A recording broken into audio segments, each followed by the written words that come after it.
Good evening, everyone. This is Abiola Bimbola from Libra Premium Tutors, and you're on to the master class, Understanding the In-Depth of Dyslexia and Dysgraphia. I believe everyone who is a partaker of this class has undergone the free training on understanding dyslexia and neurodiversity. That's the basic class, the first module. Now, in this class, we are going in depth. In fact, things we were unable to cover in the training will be covered in this class. In the free training, we learned about learning difficulties, learning disabilities. We were able to differentiate between them. We looked at neurodiversity. We looked at the two categories of neurodiversity as stated by Judy Singer. We looked at the neurotypical brains and the neurodivergent brains. We looked at the different learning disabilities, learning difficulties. Then we went into dyslexia, what dyslexia is, myth about dyslexia, fact about dyslexia, signs and symptoms to look out for in various ages 5 to 7, 8 years and upwards, and we shared few accommodations that can be used. But in this class, we're going to go larger, we're going to go deeper, we're going to go broader. Now, the first thing we'll be looking at now is, why is learning difficulty called learning disability? At a certain time, we discussed at the free training that learning difficulty was called learning disability. In fact, so many people still, confuse it. But after we've gone under the training, we were able to do that. So let's look deep into it. So why was it called like that? And this is to allow learning difficulty was called learning disability, or in some certain areas it's still called learning disability, to allow individuals with learning difficulties enjoy disability privileges as stated in the state constitution, which includes rights to accommodation, rights to modifications. All these coining, all this neurodiversity, neurotypical, and the rest of it, they are they came from the Westerners. So, and if we know, in countries like the US, in America, those people with disabilities, they enjoy certain privileges that those with abilities do not enjoy. So they decided to put the learning difficulty and disabilities under the same umbrella. But there was a certain state in the United States of America that did not cover this. They did not cover this, despite the fact that the Constitution said covered learning difficulties and disabilities under one umbrella. New York City did not do that. They decided to, from onset, they differentiated it. They did not see learning difficulty as learning disability, even if the Constitution practiced that. So for a very long time, they had already differentiated it. So struggling learners from onset in the New York were differentiated from the disabled learners. Now we would have to go into what we call the Felshian intervention method. Let's look deep before we go into dyslexia. Let's really look deep at what learning difficulties are and what to look out for in learners that are struggling. We just differentiated it the first time, disabilities and difficulties. It's very important to look into that. Now let's look at the symptoms of a struggling learner. A struggling learner is one who loses interest. If we want to look out for the symptoms, so you have to know if this child is a struggling learner or a person. Learners are irrespective of age. If the person is a struggling learner, so what are the symptoms before you could say we could talk about the learning, the most common learning difficulty, dyslexia and dysgraphia. And lest I forget, let me add this. When we are dealing with the learning difficulties, dyslexia and dysgraphia, we would also see that sometimes some learning difficulties are interwoven. It's possible for a child who has dyslexia to have certain signs of dysgraphia, to have ADHD, that's attention deficit hyperactivity disorder, and dyscalculia. So sometimes all these learning difficulties, they are interwoven. Let me give an instance. Albert Einstein was even known to be one of the persons that had majority of the learning difficulties, and he still hazed. He was able to make waves irrespective of that. So let's look at the symptoms of a struggling learner. So struggling learners lose interest for academic work. So how do you pinpoint a struggling learner? Just before you tag somebody lazy, oh, you don't like to do it, they lose interest. Something somewhere is getting them to lose interest in learning. So they lose interest for academic work. They find it difficult to perform a certain task. So because of the difficulty they are finding, they would not want to perform that task. Another thing to look out for is negligence. They will not neglect it. They don't want to do it. Since this day I can't really do it, let's even put it in the normal way. Let's take it out of the academics. Let's put it, if I do not know, let's put it into games. Let me use myself as an instance. I like using myself as a case study. I do not like to play games because I know that that's not my strong point. That's not my strong point. I do not perform very well when I play games. So sometimes at home, and I'm someone who is known as a sore loser, I do not like to lose. All of us do not like to lose. So whenever they call, maybe in my house, for instance, everybody is playing the Ludo game and they call me that, come over here, come on, let's play the Ludo together. And we go out and we're just like, I'm going to beat you. And I'm like, no, I don't like playing games. I don't like to play games. That's because I'm struggling with it. So let's now put it back into the academic sector. So these learners, they now neglect it. Oh, this is difficult. So they neglect it. And because they neglect it, they don't try, they're struggling with it, so they try to avoid it. They have low grades, they hate schoolwork, and they hate school. They cry through academic tasks. I'm taking 2 dyslexic students now, they're in secondary school, and I know how much they cry. And because now I understand them, sometimes when I'm saying try, they start crying. They say, I don't like it. I can't do it. So they cry. So that crying is not even only synonymous to babies. Maybe in the kindergarten, in the nursery, even the adults, they cry because of that struggle. They are not getting it. So that is another way. They cry through academic tasks, incomplete or illegible tasks when somebody is trying. Do you understand? Let me go back to the Ludo that I use as an instance. When I'm playing the Ludo game and I know that, I'm losing in this game, maybe I'm not getting it, I now say, oh, look, I don't want to play anymore. I'm tired. That is it. So that is one of it. Incomplete. I do not want to complete my task, or illegible task, because things, when they say illegible, that is, you cannot read through, you do not understand it, it's not giving you the appropriate feedback. So that is it. And failing. So at the end of the day, when they've struggled with all these difficulties, they end up failing in school.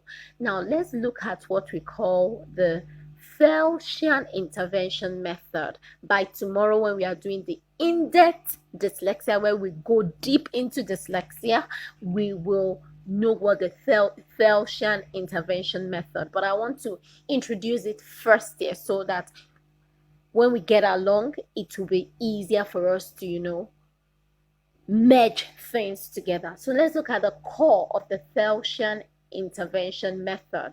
The core. So we have the learn.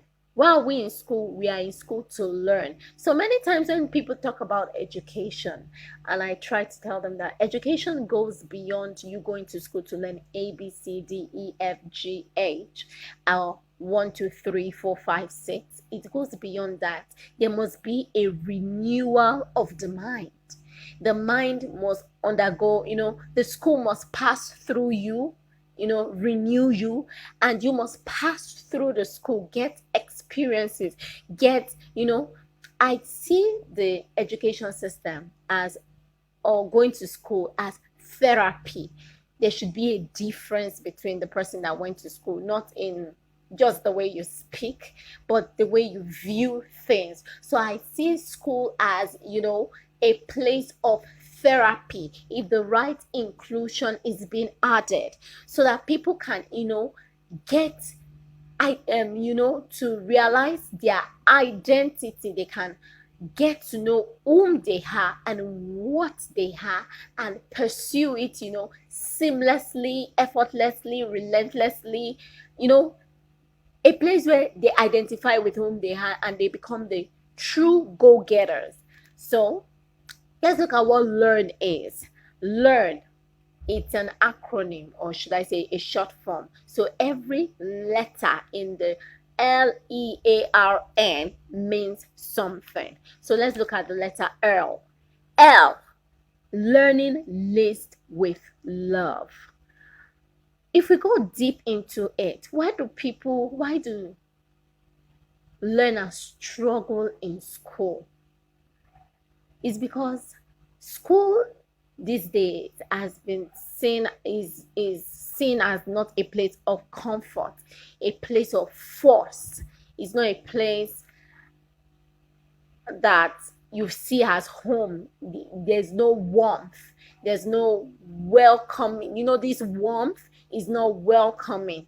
Like, for instance, now many learners, children, we prefer to go to Mr. Biggs, you understand, compared to coming to school. That's because in school there's a kind of restriction. That's how it has been, not only in Nigeria, but all over the world. There's a form of restriction where that's how they see it, like they are being covered. So if you tell a child, for instance, that, okay, let's go to the palms, let's go to, okay, let me not say the palm, let's go to the amusement park and school, because they feel that at the amusement park they can unwind. Let me use that word. They can unwind. They can be whatever they want to be. They are not being, even though they want to be restricted. Oh, don't go on the roller coaster, go on this and all that. They know that they are there to have fun. So when we want to teach a child to learn, either the child be a neurotypical, because a neurotypical, when we go deep, we'll understand better, can also struggle in school. Now, compared, before we go into the neurodivergent, now, even the neurotypicals that even perform well in school, sometimes they get tired and bored of school.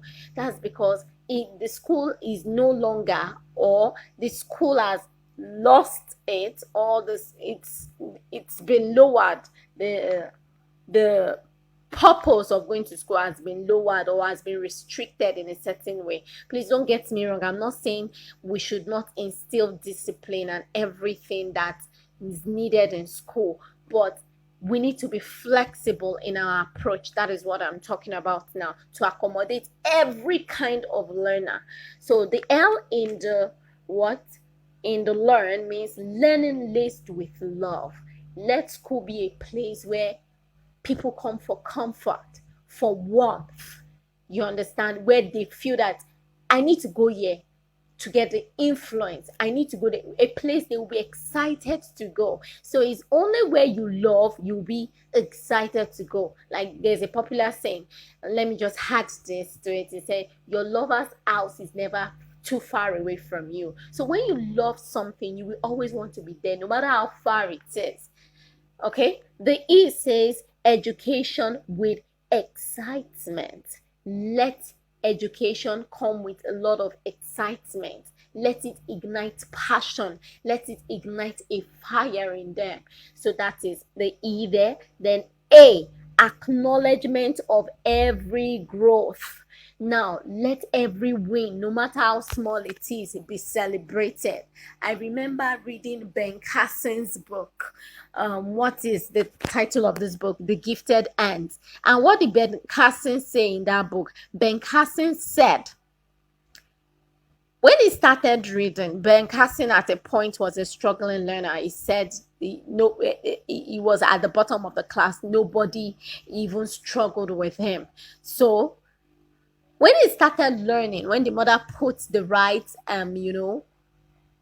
assistive tools in place, when he started learning, when he started doing better in school, it ignited excitement in him. And I remember him writing in his book saying that a particular teacher, when he identified rocks, nobody in the class could identify it, but when he stood up and he identified the kind of rocks, I think it was a science lesson, he said how the teacher celebrated him that day changed his mindset. And when he was talking about people, influencers of his life, he had to mention that teacher. That teacher was an influencer. He began to see school in a different light because he was performing.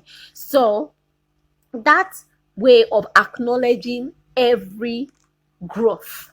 If it is that learner that wrote A that day, let it be celebrated, where everybody dances.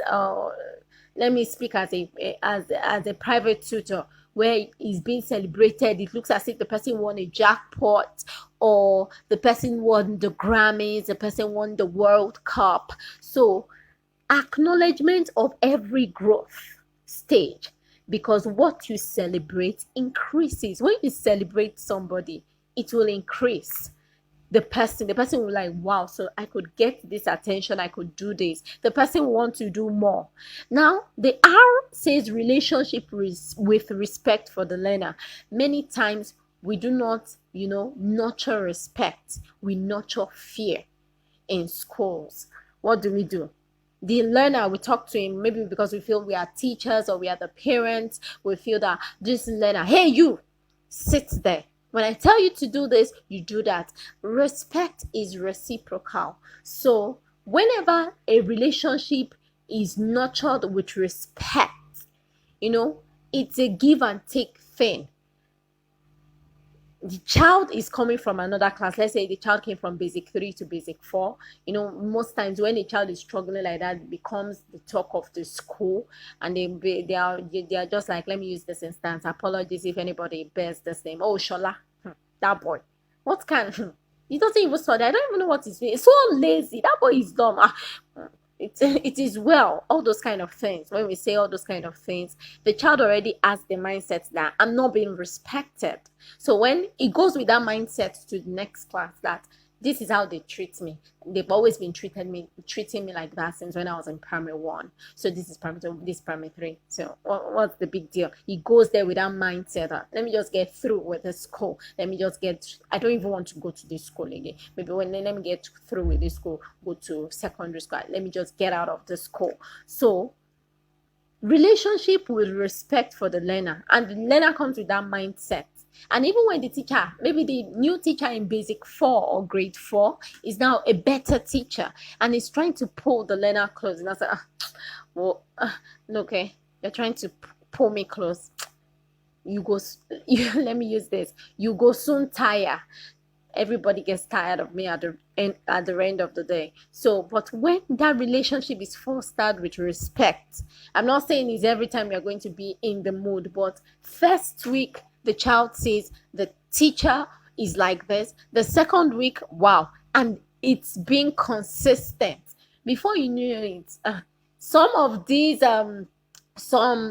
sometimes, we in our free training, we said that when the child stops, is struggling, the child now has a behavioral pattern.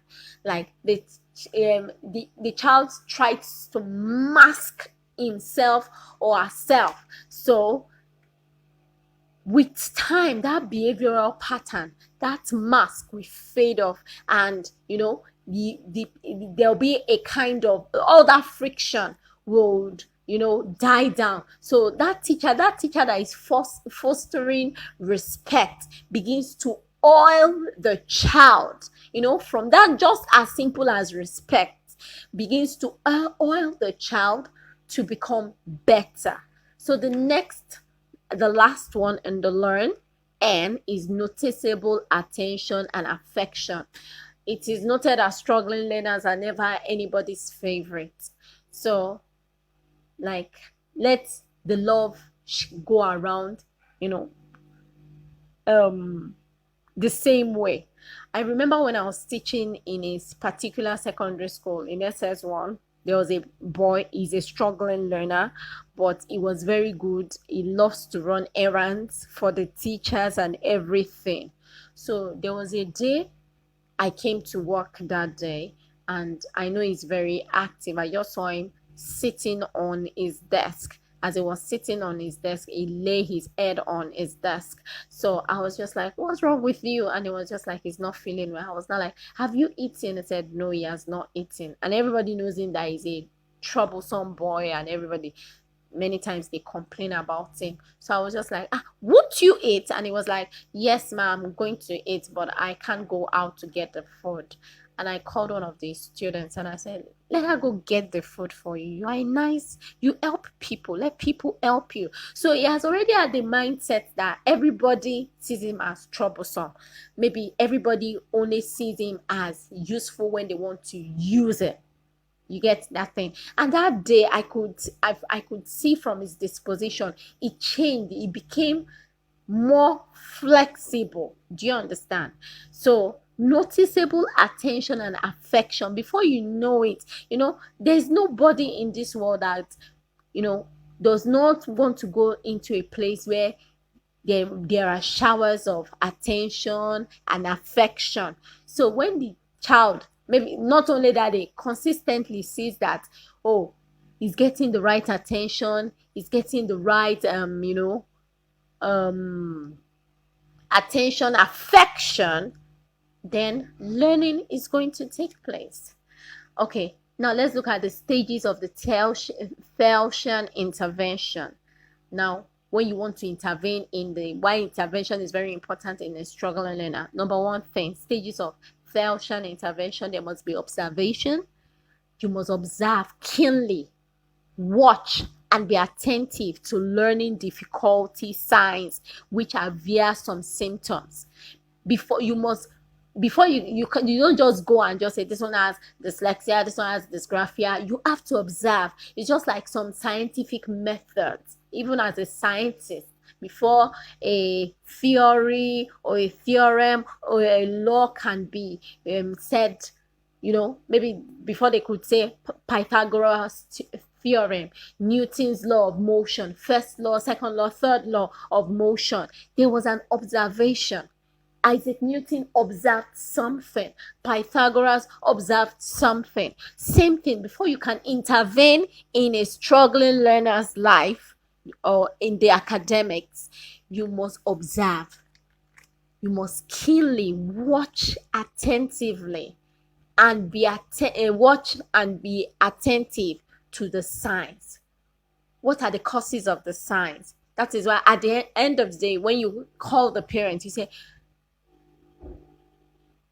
"Tell us about yourself." Make them transparent. Let them come in transparent. That is why when we did the free training, we advised parents to join in, because it is when they have this information, they become very transformed.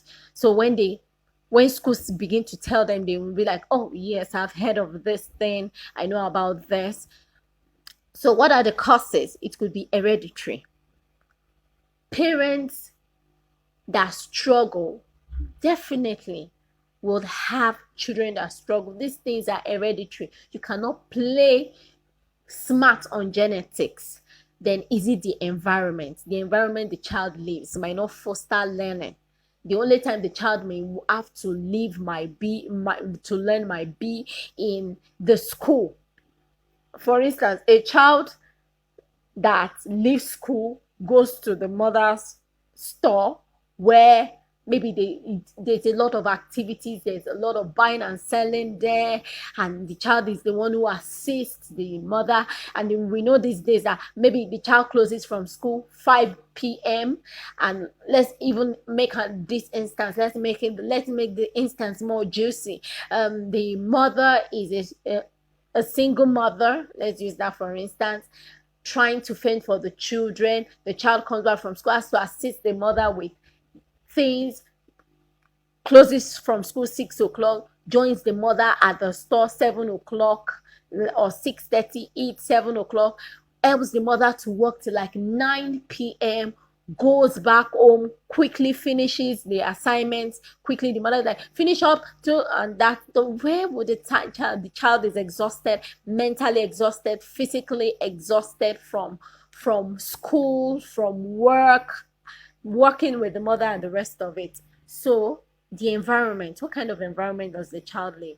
Is it an environment, some parents are really struggling, they take their children to good schools, they might not be actually, they struggle, they want to give their child the life they did not have, but the children may now fall back home to an environment that does not promote learning. So that is it. Then another thing, academic abuse. Where is the child coming from? As the child had this mentality, some of them have been abused since when they were very young. There was a time I went to a primary school and I saw a child, a very small child, going to school. The child was, I think he had just started school. He didn't want to stay. He wanted to go home to meet his mother. And before you knew it, there was a minder there pushing the head, and the minder was just saying, your mother has got, she has studied, it's time for you to study, saying all sort of things. Let's be very mindful, because in fact, let's not ever even think that these children are too small, they cannot remember. They remember a lot of all these things. Some of them remember things, some adults remember things when they were 3, as young as 3 to 4 years old, they will remember those things vividly. So has there been an academic abuse, and that alone is what is, that is fueling the child not to do better. Then previous learning experience. Has the learning experience been? That's why I said struggling learners are in various forms. Some, they struggle because they do not have the right foundation. They struggle. I said it, Ben Carson is a neurotypical. He struggled when he was in school because he was not doing the right things at the right time. So these are things that you have to observe before intervention comes in. Then major language of the child is just like telling someone who is German to start learning English, and everything that is being taught is in English. The child will definitely struggle. So what is the major language? The major language, or what we call the second language, what they speak at home, what they speak at home majorly. Some speak in Yoruba, some speak Yoruba at home, or their native vernacular, and in school they speak English. Then you say, oh, no, this child is not speaking in the right tenses, he must have dyslexia. No, it doesn't happen like that. So what is the major language there? Maybe the child is speaking according to how he interprets it in Yoruba. Do you understand? He gives the interpretation in English just the way it will be in Yoruba or in Igbo or in Hausa. So those are what things you should look out for. Then trauma. Trauma could be abuse. Maybe the child was abused. It could be the death of a loved one, a father, a mother. Sometimes you think, oh, this phase is going to pass, is going to come up. But sometimes it's so deep that the person might not even, you understand, might not recover immediately. It might take a while. Some people, the death of their loved one or would foster for a very long time. They might not even recover. I've seen people like that, young people, that the death of a particular young one, and sometimes you even think that this person is ought to have moved forward, but the person is being traumatized. So sometimes these learners there's a foundational problem. So just before you just tag a child, maybe dyslexic, dyscalculic, ADHD, or suffering from dysgraphia, you must know the foundation. That is where the observation comes in the stage 1. Then stage 2, identification. So you must indicate what is wrong with the child with established facts and not based on assumption. Not I think. So after the observation, you must what? Indicate what is wrong with the child with what? Established facts. That is the next thing, the stage 2, that's stage B. Then after then, assessment, which is very vital, should come in. That's the process. Assessment is the process of defining, analyzing, designing, selecting, collecting, interpreting, and using information to increase students' learning and development. This is to know what exactly to do and know what is wrong and what to do with what you already know. So that is where the assessment comes in. Then after the assessment, there should be a meeting. If you're the class teacher, who is the interventionist, because most times that is why we want schools to be educated. The class teacher is the one that spends longer time with the child, most especially at the elementary level. So you have a meeting, maybe with the school heads, with the school, what do you call it? With the school heads, school administrators, that will call in the parents. That's when meeting must take place. So after the meeting, let's go to the next, the stage D. You have the IEP, that's individualized educational plan or program. That is, every learner is unique. That is why we are calling, that is why we have this awareness that everybody should be aware about these learning difficulties. Let's start helping them. Let intervention come as soon as possible for all struggling learners. Then the first thing to note in the individualized educational plan or program is the learning style. What learning style of the child? All these things must go hand in hand with the identification. From the identification, you should be knowing the learning style. Identify the learning style. Is it visual? Is it auditory? Is it you would have to know all those things. Then the temperamental trait of the child. The temperament of the child too will determine how the child learns. Then let's look at another one. The present learning level within a specific period of time. That is, what is the learning level of that child? So at 9 years old, this is averagely, this is what they should know. Does that child know it at that particular time? Yes or no? You would have to identify with that too. So another one. So after that, then you now set the learning goals. Okay, this is what I identified about Shade. This is what I identified about Jane. This is what I identified about Kemi.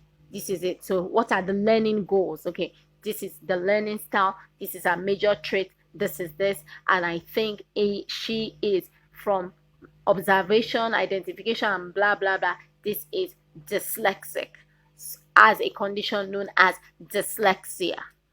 Okay, so the stage E, that's the collaboration.